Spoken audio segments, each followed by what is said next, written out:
Assalamualaikum warahmatullahi wabarakatuh. Selamat datang kembali di video belajar hari ini di pertemuan ke-9 bersama saya Miss Desi untuk membahas hambatan komunikasi. Baik, teman-teman, minggu kemarin kalian sudah melaksanakan UTS, semoga hasilnya maksimal ya. Nah, hari ini kita curi start nih, langsung masuk ke materi agar nanti pas terakhir UAS kalian juga bisa lebih cepat gitu ya, dan kalian bisa memiliki banyak waktu untuk bisa mengevaluasi belajar kalian, terutama untuk mata kuliah ini. Oke, kita lanjut ya untuk membahas materi di pertemuan hari ini. Saya akan sampaikan goals dan capaian belajar kalian untuk pertemuan hari ini. Diharapkan kalian dapat memahami hambatan komunikasi ya, ruang lingkupnya seperti apa, kemudian jenis hambatan dalam berkomunikasi, dan juga solusi yang relevan untuk masing-masing hambatan yang nantinya kita akan bahas. Untuk sumbernya, saya rasa teman-teman mahasiswa sudah ada sumber sendiri ya. Kalau saya ambil dari Hafid Cangara dan Effendi. Silahkan kalian juga bisa explore lagi dari referensi yang lain ya, nggak terbatas untuk kita mempelajari materi di setiap harinya. Beberapa waktu kemarin kita sudah membahas beberapa model komunikasi ya. Dan model komunikasi ini kemarin dipahami sebagai bentuk ya terorganisir yang di dalamnya melibatkan unsur-unsur komunikasi dari komunikator sampai ke komunikan. Nah, di antara proses komunikasi yang terjadi, kita acap kali terhambat ya oleh beberapa gangguan gitu, gangguan komunikasi yang itu bisa menyebabkan kegagalan komunikasi, sehingga pesan itu nggak nyampe, tapi bahkan sampai ke terjadinya mispersepsi gitu antara komunikator dan komunikan. Gak jarang ya gangguan komunikasi ini menjadi hambatan yang bisa memicu konflik kalau misalkan gak segera diatasi, atau at least kalian jadi overthinking lah, kenapa sih pesan kita tuh niatnya baik tapi kok diterimanya jadi gak sesuai dengan harapan kita gitu. Nah, teman-teman bisa sebenarnya ya mendefinisikan hambatan komunikasi dari setiap model komunikasi gitu, karena ya tiap model yang kemarin kita bahas kan dia mencangkup unsur-unsurnya gitu ya. Dan yang paling utama sih sebenarnya ada beberapa ahli yang memang dia menekankan pada hambatannya, hambatan komunikasinya. Jadi agar lebih efektif gitu ya, bagaimana agar hambatan ini diselesaikan dulu nih sebelum lanjut gitu ya, sebelum pesan itu berlanjut kepada komunikan gitu. Nah, ini saya ambil contoh salah satu model komunikasi yang sudah kita bahas juga menurut Shannon Weaver ya, dalam model matematikanya gitu, karena mereka berdua memang ahli dalam bidang elektronikal dan matematika ya. Jadi dalam setiap unsur komunikasi yang kemudian mereka terlibat dalam proses komunikasi yang terjadi, dari information research yang kemudian ini berada pada komunikator, kemudian ditransmisikan melalui media, kemudian dipenyandikan balik gitu ya oleh penerima dan sampai ke tujuan yaitu komunikan. Nah, ini terjadi noise gitu ya. Kalau menurut Shannon Weaver nih, noise ini terjadinya pada medianya gitu. Tapi kalau misalkan dalam model lain gitu ya, hambatan komunikasi ini bisa terjadi pada pesannya, bisa terjadi pada komunikatornya, komunikannya. Nah, Shannon Weaver ini terjadi pada medianya. Seperti itu. Nah, kenapa saya ambil Shannon Weaver sebenarnya gitu ya di awal pembahasan kita, karena memang sekarang ini kita berada di era informatif yang memang pembelajaran kita, aktivitas keseharian kita di masa pandemi sekarang ini itu banyak dilakukan secara daring gitu ya. Jadi banyak gangguan yang terjadi karena pada salah satu unsur medianya gitu. Jadi banyak hal-hal lebih ke kendala teknis lah gitu, yang kemudian bisa memicu hambatan-hambatan yang lain, terutama kehadiran mispersepsi gitu ya antara komunikator dan komunikan. gitu. Nah, kita sudah menggunakan banyak media ya, dari WhatsApp, YouTube, Google Meet gitu. Nah, kemarin pas UTS juga kalian sudah mencoba mengelaborasi tingkat keefektifannya, dan kalian menganggap WhatsApp dan Google Meet ini menjadi beberapa media pembelajaran yang cukup efektif gitu ya. Tapi memang mayoritas terkendala di teknisnya gitu. Nah, makanya nih sebenarnya salah satu prinsip dari model komunikasi Shannon-Weaver ini adalah bahwa hambatan itu sebaiknya diselesaikan dulu gitu ya, diselesaikan dulu sampai benar-benar clear sebelum proses interaksi itu berakhir antara dua partisipan komunikasi, komunikator dan juga komunika. Nah, ini dalam Hafidz Canggara, Shannon-Weaver mendefinisikan gangguan komunikasi ini terjadi jika terdapat intervensi yang mengganggu salah satu elemen komunikasinya, ya, baik itu pesan, kemudian komunikator, komunikan, medianya juga gitu ya, sehingga proses komunikasi tidak dapat berlangsung secara efektif gitu. Nah, sedangkan rintangan komunikasi ini yang dimaksud adalah hambatan gitu ya. Jadi hambatan ini menjadi pemicu gangguan komunikasi secara keseluruhan ya, yang membuat proses komunikasi tidak bisa berlangsung sebagaimana harapan komunikator dan penerima. Tapi biasanya yang banyak berharap itu adalah komunikatornya ya, karena dia yang kemudian ingin menyampaikan pesan ke komunikan yang harapannya ya pesannya ini sesuai dengan apa yang dia harapkan, sehingga komunikannya ini bisa ngerti apa sih yang pengen kita omongin, apa sih yang ingin kita sampaikan gitu. Oke, kita next.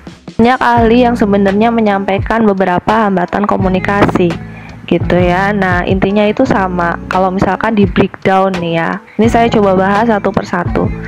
Saya ambil dari bukunya Hafidz Canggara ya, teman-teman kalau punya bisa meresumnya nanti dari sana. Pertama adalah gangguan teknis. Gangguan teknis nih ya, yang sering terjadi sama kita-kita yang lagi belajar online. Apalagi kemarin sempat dihebohkan WhatsApp, Facebook, Instagram down ya. 3 platform media terbesar ibaratnya ya, yang sering digunakan nggak cuma oleh kita sebagai akademisi tapi juga oleh para pembisnis gitu ya, down.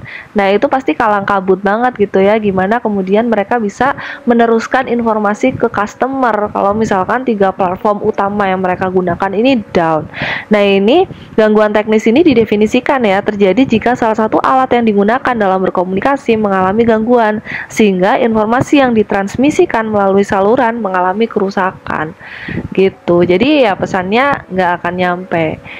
Kalau ini tuh belum sampai ke kesalahan persepsi sebenarnya ya, karena terjadi pada gangguan teknis. Jadi pesan itu tidak tersampaikan gitu. Jadi bagaimana kemudian komunikan ini bisa tahu gitu ya, tahu aja itu belum sampai ke situ, apalagi sampai ke memahami. Jadi gangguan teknis ini juga menjadi hal utama yang menjadi momok gitu ya, terutama bagi kita-kita yang sekarang sedang melaksanakan daring online, aktivitas virtual gitu. Oke, kita lanjut. Ini contoh kasus gangguan teknis ya, yang tadi saya sudah sampaikan sering terjadi pada proses pembelajaran daring. Salah satunya adalah peralihan ya dari media konvensional ke digital. Misalkan dari tatap muka di kelas sampai ke Google Meet sekarang ya. Itu seringkali beberapa di antara kita mengalami gangguan teknis seperti jaringan yang nggak stabil, perangkat yang nggak memadai, kuota terbatas gitu ya, dan sebagainya. Hal tersebut mengakibatkan materi pembelajaran kita ini jadi nggak maksimal sampai ke mahasiswa. Lalu sebaiknya gimana sih kita untuk bisa mengatasi gangguan teknis ini? Gitu. Kalau misalkan kasusnya seperti ini gitu ya, alangkah baiknya proses pembelajaran ini nggak hanya mengandalkan suatu perangkat aja, bisa dengan menyiapkan alternatif metode belajar yang lain gitu, yang bisa diakses kapanpun tanpa batas waktu gitu ya, demi menghindari gangguan teknis. Salah satunya adalah di perangkat. Kayak misalkan tadi ya, di model komunikasi Shannon-Weaver itu kan ada konsep redundansi. Nah, ini gangguan teknis sebenarnya yang acap kali kita rasakan ketika pembelajaran daring ini. Nah, makanya salah satu solusinya adalah ya bagaimana kita sebagai fasilitator gitu ya, memberikan alternatif lain, misalkan video belajar seperti yang saya sekarang buat ini gitu ya, melalui YouTube. Yang kalian bisa akses kapanpun, bisa mendengarkan suara saya, bisa seperti halnya kita Google Meet gitu ya. Di Google Meet pun saya akan melakukan hal yang sama seperti ini, presentasi, dan yang akan saya sampaikan kurang lebih ya pasti akan seperti ini gitu. Toh kalian ketika akan bertanya pun pasti akan dipersilahkan di akhir setelah saya presentasi. Seperti itu biasanya gitu ya. Jadi untuk mengatasi salah satu gangguan teknis ini adalah bagaimana kemudian fasilitator gitu ya, sebagai information research, kita sebagai komunikator ini bisa memberikan alternatif media yang lain gitu, agar gangguan teknis ini bisa at least teratasi lah gitu ya. Termasuk juga online shop nih gitu ya. Pasti mereka memiliki lebih dari satu media percakapan gitu ya. Nggak cuma di WhatsApp aja, biasanya kan bisa di Line gitu ya, atau bisa melalui DM Instagram. Nah, itu ada sebenarnya salah satu cara juga untuk menghindari gangguan teknis ketika ya tadi gitu ya. WhatsApp misalkan ini ya, ketiga ini down, mereka masih bisa melakukan transaksi misalkan di Line gitu ya, atau mungkin di TikTok atau di media platform yang lain. Itu menjadi salah satu alternatif untuk mengurangi gangguan teknis ini gitu. Kayak kita lanjut ya. Tematik dan psikologis. Nah, ini juga dua gangguan yang menghambat ya, yang bahkan menjadikan suatu kegagalan dalam proses keberlangsungan komunikasi. Dimana pertama, gangguan sematik ini didefinisikan sebagai gangguan komunikasi yang disebabkan karena kesalahan pada bahasa yang digunakan. Berbicara soal bahasa ya, kemarin kita sudah membahas komunikasi verbal, dimana bahasa ini menjadi alat utama kita untuk berinteraksi dengan orang lain gitu. Baik itu secara lisan, tulisan ya. Nah, bahasa ini menjadi gangguan sematik ketika kita sebagai sebagai suatu warga negara tertentu pasti hanya memahami at least ya bahasa nasional ya, bahasa daerah dan bahasa internasional. Tapi sekarang kita nih berada pada era perdagangan bebas gitu ya. Kita tidak terbatas bertemu dengan orang-orang dari luar negeri. Ketika kita bekerja di suatu perusahaan pun kita akan menemui beberapa bahasa yang berbeda gitu. Nah, keterbatasan bahasa ini yang kemudian menjadi hal yang menjadi hal yang mengganggu gitu ya, ketika kita bisa memahami bahasa dari daerah atau negara lain. Nah, itu keterbatasan bahasa. Nah, pemilihan kata-kata juga itu kadang membuat mispersepsi antar orang yang sedang berinteraksi. Kadang misal kayak saya ini kan dosen nih, mengajar ke kalian mahasiswa yang masih muda, lebih jauh lebih muda daripada saya gitu. Bagaimana kemudian walaupun saya nih kesehariannya ini selain mengajar, saya juga meneliti gitu ya, meneliti yang biasa menggunakan kata-kata yang tinggi gitu ya, kata-kata yang sulit dimengerti.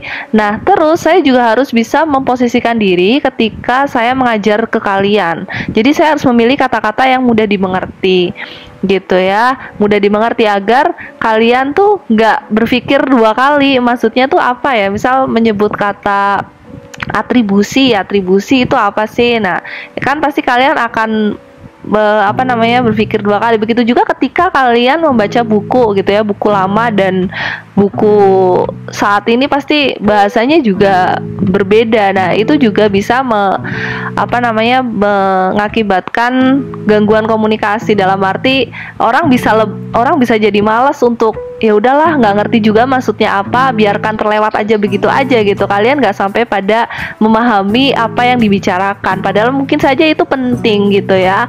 Nah, tapi ketika orang tuh ngerti gitu ya, sekali mereka mendengar tuh ngerti maksudnya apa gitu, maka dia akan lebih excited untuk mendalami isi pesan tersebut gitu. Jadi feedbacknya itu bisa lebih maksimal sampai ke ini ya, konatif gitu, ibaratnya call to action gitu. Nah, ini juga yang kemudian bisa mengakibatkan kesalahpahaman, mispersepsi gitu ya, dari bahasa yang terbatas, kemudian juga pemilihan kata yang terlalu sulit. Nah, makanya bagaimanapun juga kita ya harus bisa memposisikan diri ya dengan siapa kita berbicara, dan pemilihan kata dan bahasa juga harus kita pelajari dengan ya meliterasi diri lah, dengan literasi bacaan yang relevan sesuai dengan sesuai dengan apa yang ingin kita bicarakan gitu, agar komunikannya tuh ngerti, lawan bicara kita tuh ngerti gitu. Jadi tujuan komunikasi itu kan salah satunya adalah meningkatkan relasi gitu ya, apalagi ketika kita berinteraksi dengan orang gitu. Jadi relasinya itu bisa lebih maksimal dan ya level interaksinya bisa lebih bagus gitu dengan orang lain ketika kita melakukan komunikasi. Nah, ini contohnya ya, ini meme yang viral ya, sering dipakai nih, sering berseliweran di Instagram gitu. Nah, ini juga gangguan semantik juga, karena ya walaupun kita ngerti gitu ya dari tiap kata yang digunakan, ayam suka bakar bumi, cuma penampatannya ini yang nggak pas gitu loh. Jadi ada kesalahan persepsi antara si kucing ini gitu ya dengan kedua wanita ini gitu. Nah, ini kadang juga harus kita pikirkan gitu ya, ketika kita membuat suatu jargon, menyusun kalimat itu harus clear gitu loh, harus sesuai dengan apa yang ingin kita sampaikan, bacaannya juga sesuai. Nah, itu runtutan kata itu juga perlu diperhatikan juga agar menghindari mispersepsi gitu. Kan jadi konflik gitu ya, jadi berantem, maksudnya tuh kayak gini tapi ya nggak salah juga karena susunannya kayak gini, mau gimana coba gitu kan.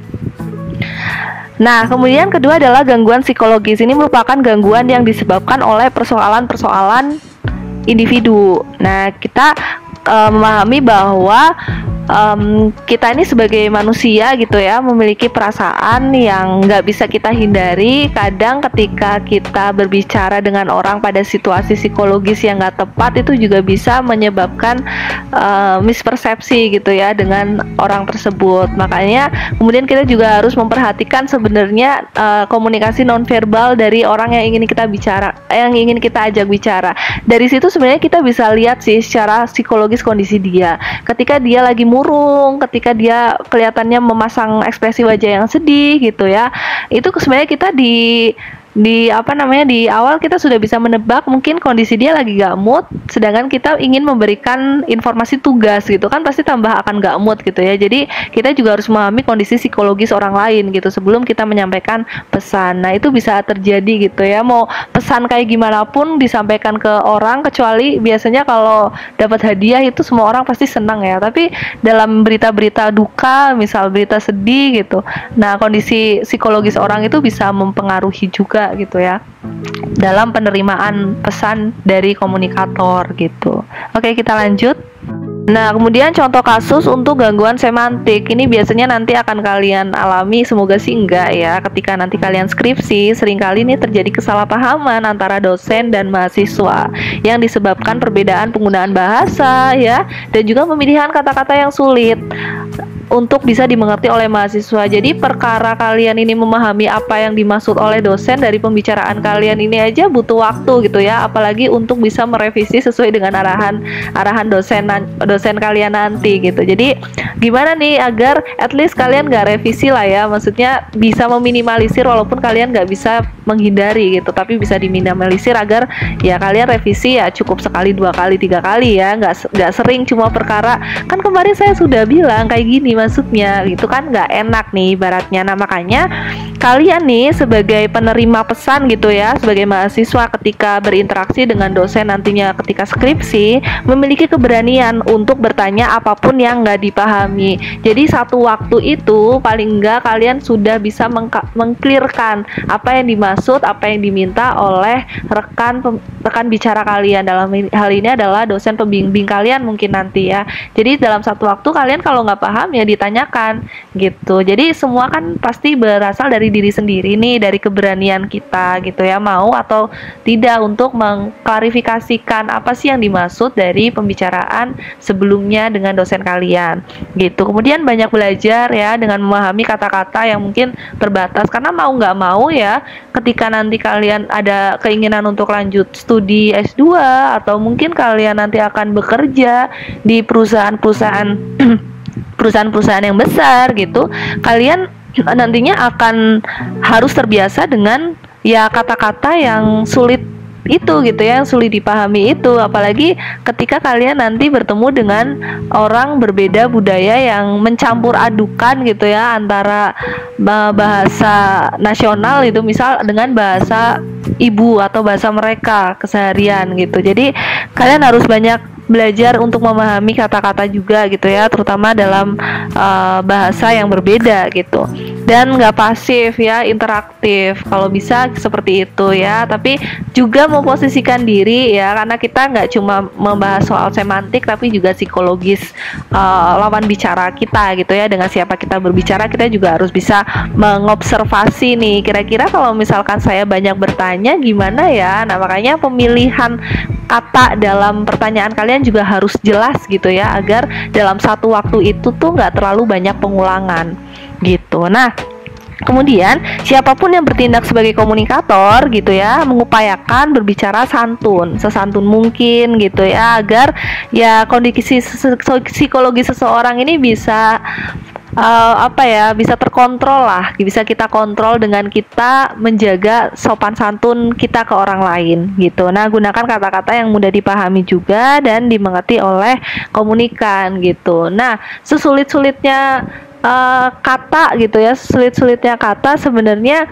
nggak kemudian dalam satu pembicaraan itu pasti akan menggunakan kata-kata yang sulit aja gitu ya, pasti ada beberapa yang memang dirasa sulit untuk dimengerti, kayak istilah-istilah yang mungkin awam untuk kalian gitu. Jadi kita sebagai dosen pun akan berusaha gitu ya untuk memberikan pemahaman kata yang mudah dimengerti oleh kalian gitu. Nah baiknya seperti itu ya, dan hindari ucapan-ucapan yang dapat menimbulkan ketersinggungan gitu. Jadi saling mengerti satu sama lain, menoleransi gitu ya.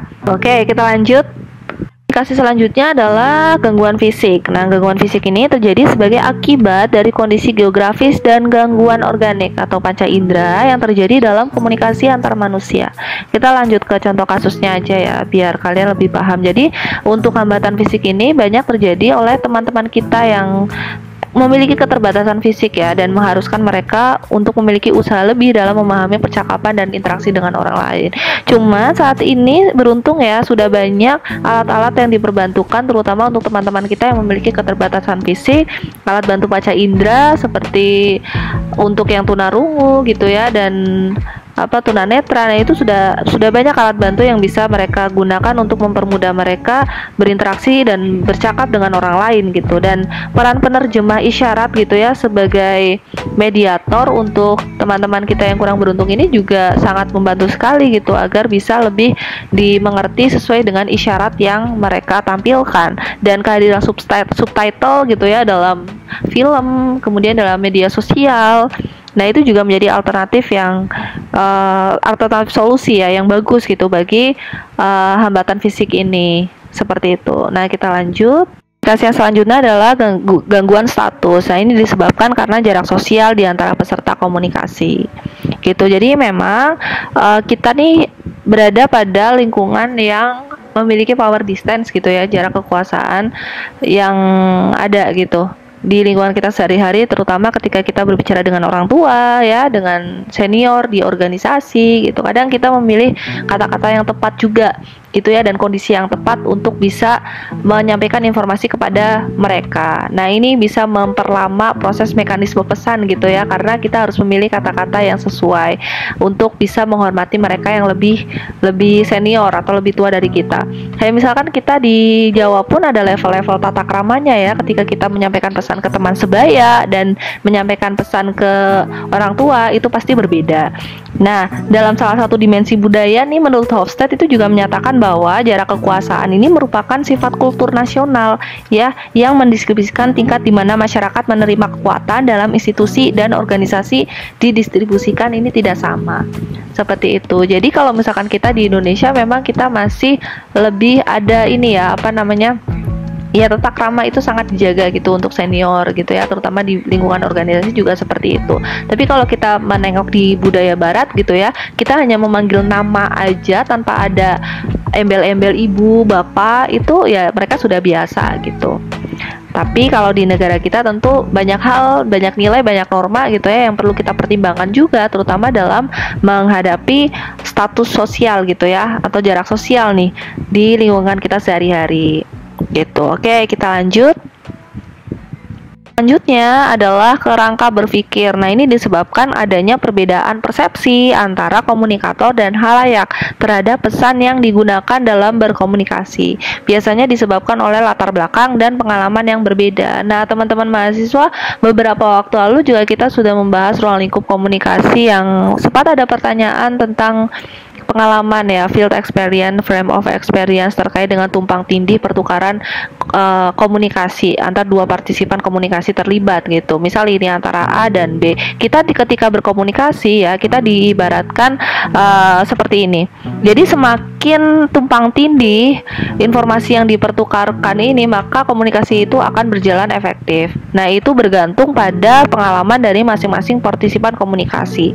Pengalaman, latar belakang juga gitu ya. Tapi tentu tidak bisa 100% tumpang tindih gitu ya, karena orang kembar pun itu pasti ada perbedaan di antara keduanya yang ya masih ada gap gitu ya ketika sedang melangsungkan komunikasi. Itu juga bisa mempengaruhi proses jalannya komunikasi gitu ya, dan bisa menghambat gitu, karena ya persepsi orang itu kadang berbeda, apalagi kita berada pada dua orang yang dengan dua budaya dan kebiasaan yang berbeda. Pasti ketika menyikapi suatu hal, suatu peristiwa, pandangannya pun akan berbeda dari sudut pandang dua orang partisipan komunikasi ini. Seperti itu ya. Kita lanjut.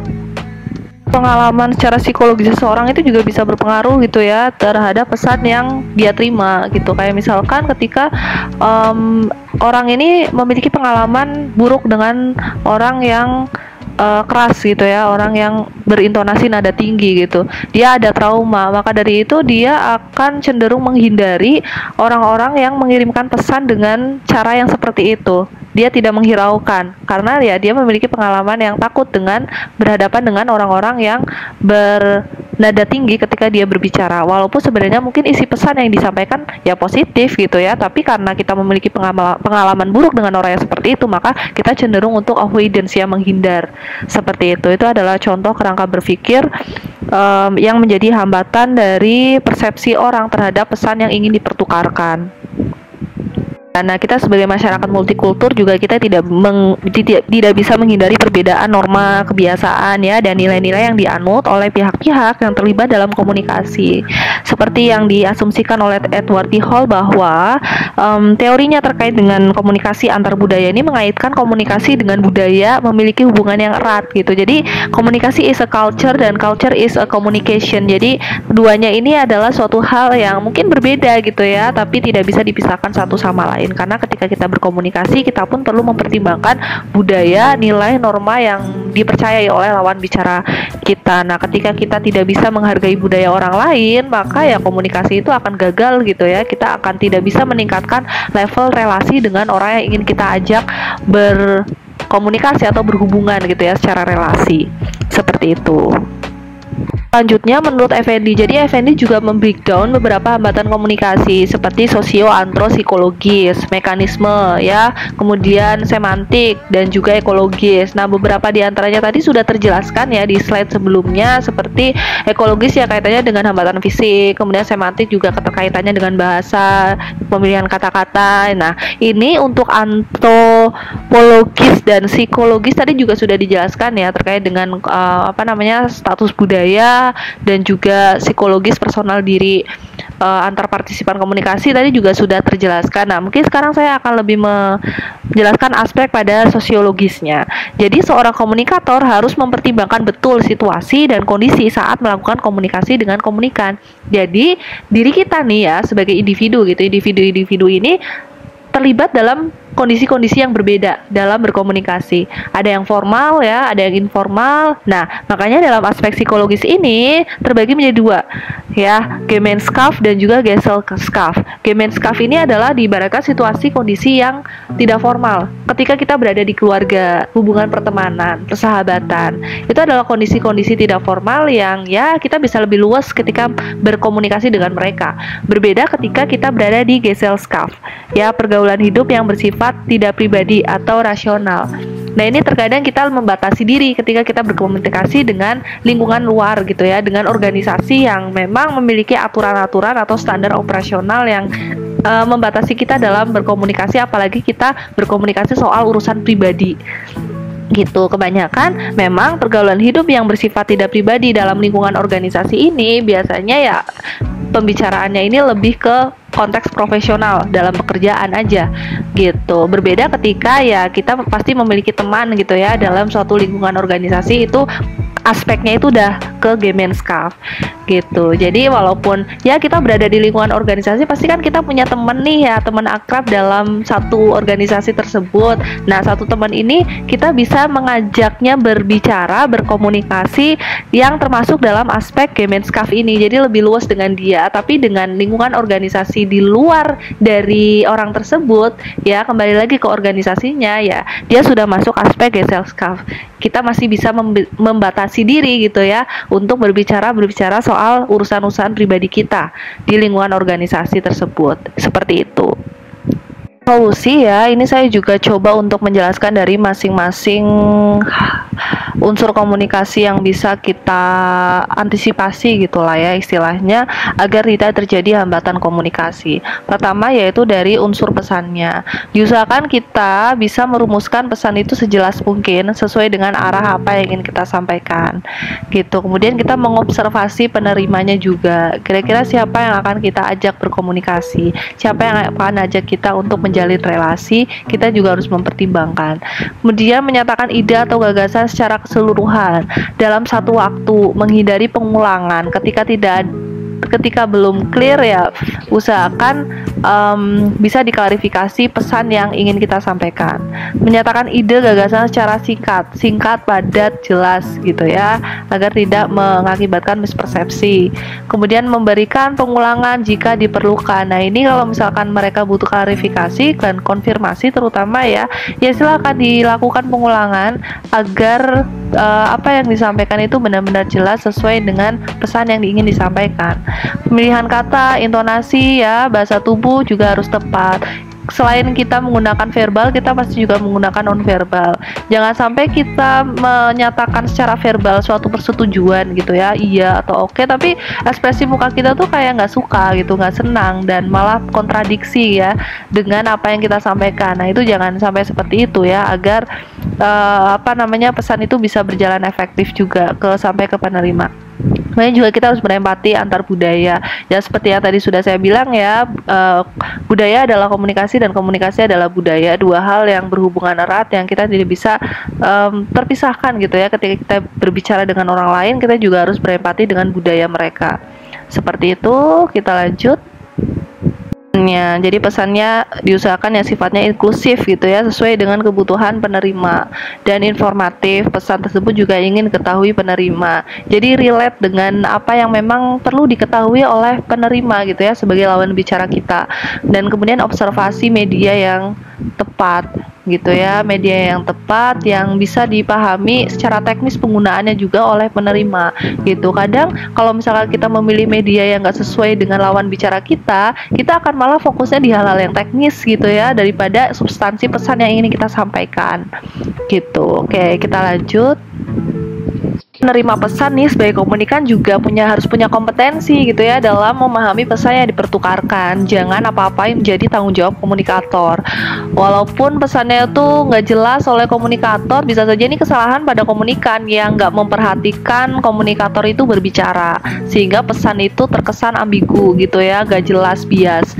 Nah makanya perlu ada kompetensi nih. Pertama, si penerima pesan atau komunikan nih harus aktif mendengar saat berkomunikasi dengan orang lain, dengan komunikator yang menyampaikan pesan. Kemudian memperhatikan pesan nonverbal juga, menghindari prasangka nih ya yang paling penting gitu, dan memverifikasi apa yang didengar.